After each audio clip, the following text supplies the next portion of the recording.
अस्सलाम वालेकुम viewers. Viewer आज हम टेंसेस की एक सीरीज स्टार्ट करने जा रहे हैं। तो उसमें से सबसे पहला टेंस है हमारा प्रेजेंट इंडेफिनिट टेंस का। व्यूअर्स, टेंसेस जो होते हैं इसके अंदर बहुत से स्टूडेंट्स को बड़ा सामना होता है कि उर्दू से इंग्लिश या इंग्लिश से उर्दू में जब हम ट्रांसलेट करते हैं फिकरात को, तो टेंसेस की पहचान जो है वो बड़ी मुश्किल हो जाती है कि टेंसेस की पहचान कैसे करें। तो मैं कोशिश करूँगा कि आसान से आसान तरीके से, एक नए तरीके से आप लोगों को समझाऊँ कि आप जब भी ट्रांसलेशन करते हैं इंग्लिश से उर्दू या उर्दू से इंग्लिश में, तो आप कैसे ट्रांसलेट करते हैं। तो सबसे पहला टेंस है प्रेजेंट इंडेफिनिट टेंस। इसके अंदर मैं आप लोगों को थोड़ा-सा इंडेफिनिट का मीनिंग क्लियर कर दूँ कि इंडेफिनिट टेंस वो टेंस होता है जिसके अंदर कोई भी टाइम जो होता है वो क्लियर मेंशन नहीं होता। ये टेंस अक्सर औक़ात जो है आपकी जो आदत होती हैं, आपका जो रोज़मर्रा का मामूल होता है वो उसको ज़ाहिर करने के लिए इस्तेमाल होता है, उसको बयान करने के लिए इस्तेमाल होता है। फ़ॉर एग्ज़ाम्पल अगर मैं बात करता हूँ जी, मैं सुबह सवेरे उठता हूँ। अब सुबह सवेरे उठना जो है कोई मेंशन क्लियर नहीं है, या मैं ये कहता हूँ कि जो मैं क्रिकेट खेलता हूँ। अब क्रिकेट खेलता हूँ ये ठीक है, मेरी आदत है, मेरी रूटीन है, लेकिन इसके अंदर कोई टाइम मेंशन नहीं है। इसी वजह से ये कहा जाता है कि इनडेफिनिट टेंसेस जो होते हैं वो सिर्फ़ और सिर्फ़ आपकी आदत, आपका जो रोज़मर्रा का मामूल होता है उसको बयान करने के लिए होते हैं।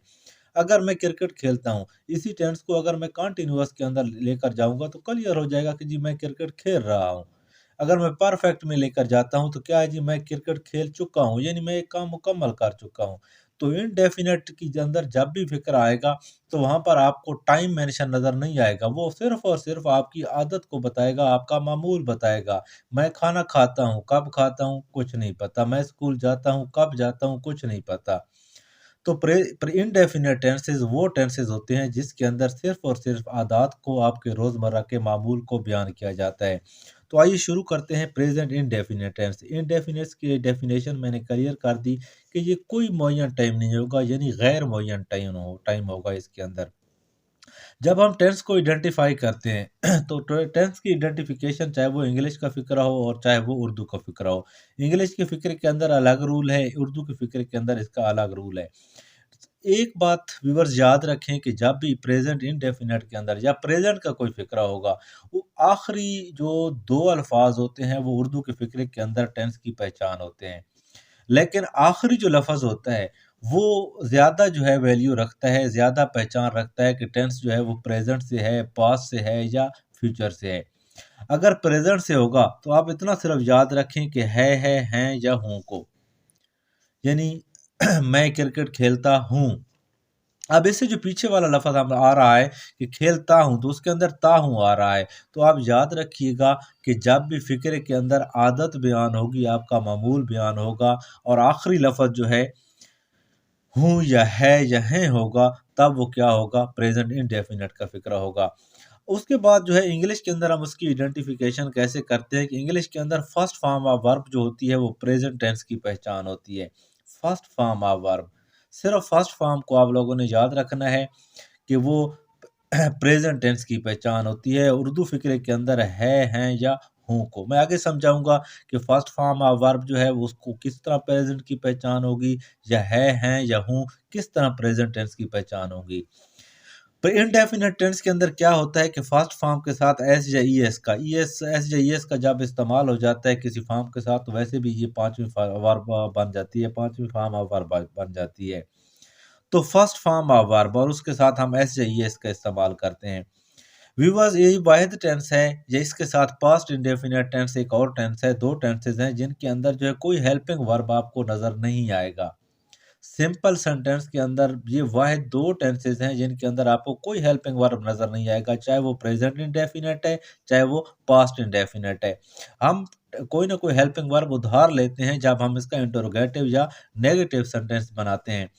तो उसके लिए हम जो हेल्पिंग वर्ब उधार लेते हैं एक किस्म के, वो डू या डज़ होता है। डू और डज़ जब हम हेल्पिंग वर्ब में इस्तेमाल करते हैं तो फिर क्या होता है, फर्स्ट फॉर्म वर्ब के साथ वहाँ पर एस या एस का इस्तेमाल नहीं होता। यानी सवालिया और मनफी फ़िक्रे की बात हो रही है। डू और डज़ का कहाँ इस्तेमाल होता है, ये आगे हम समझते हैं। अब ये सवाल है कि एसजेईएस का इस्तेमाल हमने कहाँ करना है, यानी फर्स्ट फॉर्म ऑफ वर्ब कह लें या पांचवी फॉर्म ऑफ वर्ब कह लें, कि उसके अंदर जो एसजेईएस का इस्तेमाल होता है वो कहाँ पर हम इस्तेमाल करेंगे। तो फर्स्ट पर्सन सिंगुलर यानी होगा, चाहे वो प्लूरल होगा। फर्स्ट पर्सन प्रोनाउन की बात हो रही है। प्रोनाउन जो पर्सनल प्रोनाउन होते हैं उसके अंदर फर्स्ट पर्सन कौन से होते हैं, आई और वी होते हैं, या उसकी बाकी तमाम हालतें। सेकंड पर्सन प्लूरल यू होता है, या कोई नेम आ जाता है प्लूरल, तो वहां पर आपने एसजेईएस का इस्तेमाल नहीं करना। सिर्फ थर्ड पर्सन सिंगुलर की बात हो रही है। आई और वी फर्स्ट पर्सन है, यू सेकंड पर्सन है, ही शी इट ये थर्ड पर्सन है, या कोई ऐसा नेम आ जाता है जो सिंगुलर होता है, वहां पर आपने एसजेईएस का इस्तेमाल करना है। अब ये सवाल पैदा होता है कि एस का इस्तेमाल कहाँ पर करना है और ईएस का इस्तेमाल कहाँ पर करना है, ये बड़ी काम की बात है। तो आप लोगों को मैं क्लियर कर दूं कि कुछ ऐसे वर्ब्स होते हैं जिनके आखिरी जो लेटर होता है, कभी ओ हो सकता है आखिरी लेटर, एक्स हो सकता है, डबल एस हो सकता है, डबल जेड हो सकता है, सी एच हो सकता है, या एस एच होता है। जब वर्ब का जो आखिरी लेटर होगा वो आखिरी लेटर जे वाले अल्फाज होंगे तो क्या होगा, वहां पर हम ई एस का इजाफा करेंगे, बाकी के साथ हम एस का इजाफा करेंगे। जिस तरह मैं ओ से की बात कर रहा हूँ, तो गो है, आखिरी लेटर ओ है तो हम ई एस का इजाफा करते हैं। मिक्स है, आखिरी लेटर एक्स है तो मिक्सिस कर देते हैं। डबल एस की बात की है, किसिस कर देते हैं। बज है, डबल जेड की बात की है, बजेस। वाश है, आखिरी लेटर एस एच है, ई एस कर देते हैं। वॉच है, आखिरी लेटर सी एच है तो ई एस कर देते हैं। उसके बाद जो है यहाँ पर है ई एस का इस्तेमाल, बाकी के साथ जो है हम एस का इस्तेमाल करेंगे। एक और ई एस का इस्तेमाल आपको क्लियर कर दूं कि कुछ ऐसे वर्ब्स होते हैं जो एंड जिनका वाई पे होता है। अब वाई से पहले आपने ये देखना है कि उससे पहले कॉन्सोनेंट पड़ा हुआ है या वावल पड़ा हुआ है। अगर वाई से पहले वाला लेटर कॉन्सोनेंट होगा तो तब आप लोगों ने क्या करना है, उस वाई को आई में चेंज कर देना है और साथ ही एस का इजाफा कर देना है। लेकिन अगर वाई से पहला जो लेटर है वो वाउल है, जिस तरह पे है, आप वाई से पहले आप देखें वावल पड़ा हुआ है ए, तो अब वहां पर आप वाई को आई में चेंज नहीं करेंगे, आप एस का इजाफा करेंगे। लेकिन रिप्लाई के अंदर क्या है, वाई से पहला लेटर कॉन्सोनेंट है, एल है, तो वाई को आप आई में चेंज कर देते हैं और साथ ही एस का इजाफा कर देते हैं। तो एस या ई एस का इस्तेमाल समझना यानी किस जगह पर वर्ब की फॉर्म के साथ हम एस एस का इजाफा करेंगे, किस जगह पर हम एस का इजाफा नहीं करेंगे। ये बड़ी समझने वाली बात है। आप देख लें कि जी I play, I first person है, वही फर्स्ट पर्सन है, वही प्ले, यू सेकंड पर्सन है, और दे थर्ड पर्सन प्लूरल है, यानी थर्ड पर्सन प्लूरल के साथ, सिंगुलर के साथ तो एस का इस्तेमाल होगा लेकिन प्लूरल के साथ जम इस्तेमाल नहीं होगा।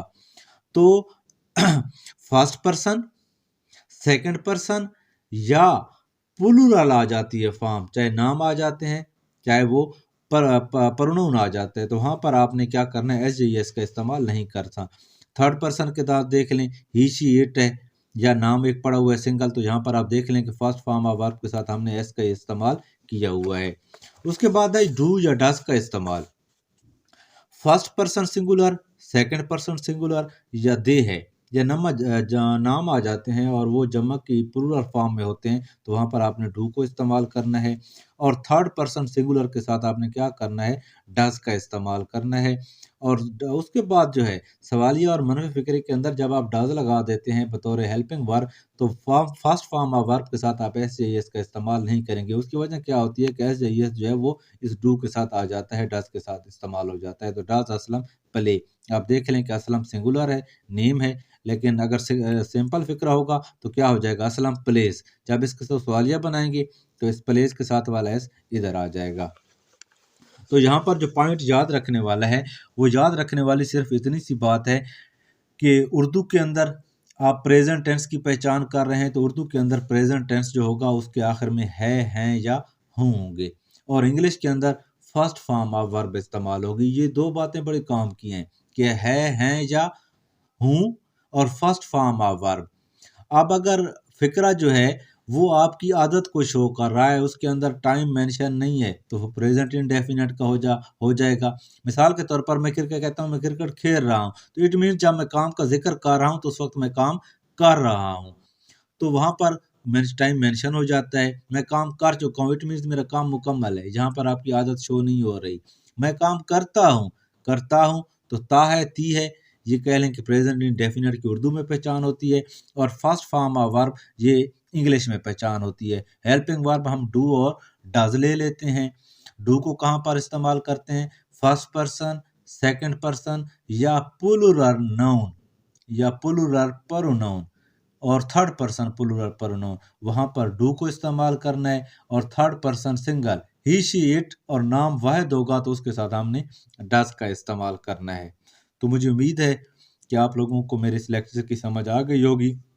मैं एक अलहदा से टेंस लेक्चर बनाऊंगा, इंशाल्लाह कोशिश करूंगा कि आप लोगों को सेपरेट हर चीज टेंस की आइडेंटिफिकेशन जो है इकट्ठा लेक्चर बनाऊंगा, ताकि उर्दू के अंदर आप लोगों को टेंस की आइडेंटिफिकेशन क्लियर हो जाए। अगर आपको मेरे लेक्चर की समझ आ गई है और मेरी वीडियो पसंद आ गई है, तो मेरी वीडियो को लाइक भी कीजिएगा, चैनल को सब्सक्राइब भी कीजिएगा। कोशिश कीजिएगा कि मेरे चैनल के साथ जुड़े रहिएगा। अल्लाह हाफिज़।